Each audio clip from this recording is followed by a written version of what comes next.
So I've got an area here, we talked about it a few weeks ago, that I'm working on. I've added this heptacodium a couple of years ago, this paper bark maple probably 5 years ago, and then Acusa dogwood 2 or 3 years ago.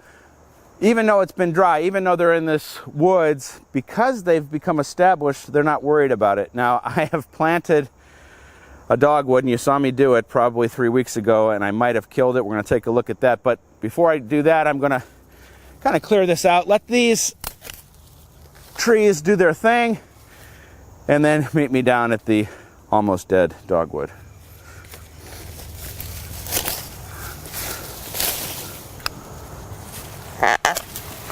Oh, well, look at this poor guy. You know, this is a good example that rain isn't enough. We had some good rain, then it got hot. And what I've been doing, after I actually drove down the driveway and I looked over and I'm like, oh no. So for the last couple of days, I just have this dripping for about an hour at a time.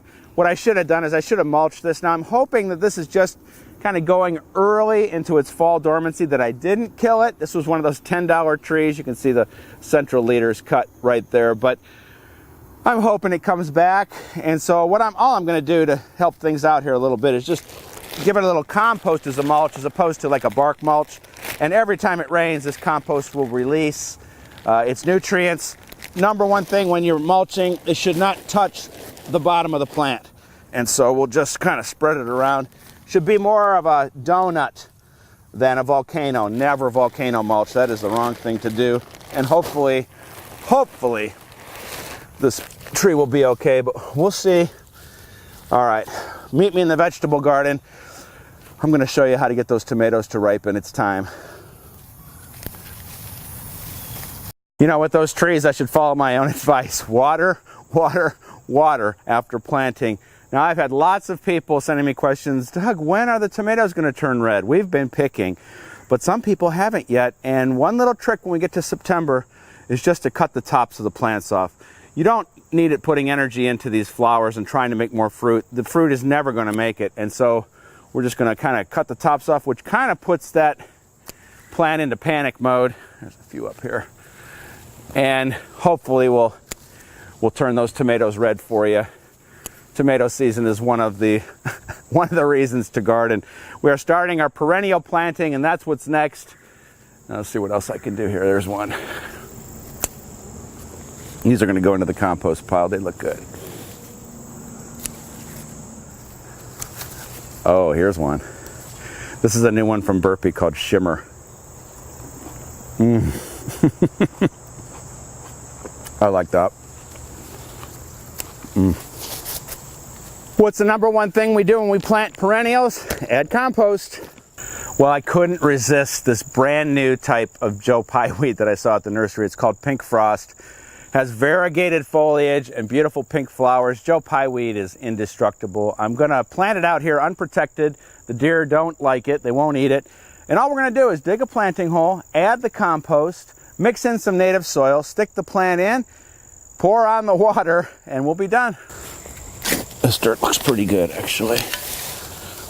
We're digging the hole twice as far around as the root ball. Yeah, that doesn't look bad at all. Good average garden soil.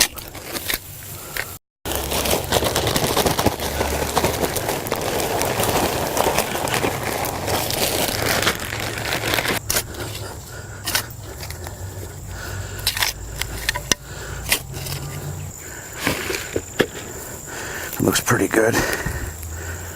Check this up a little bit. Okay. And plant it as deep as it was in the container.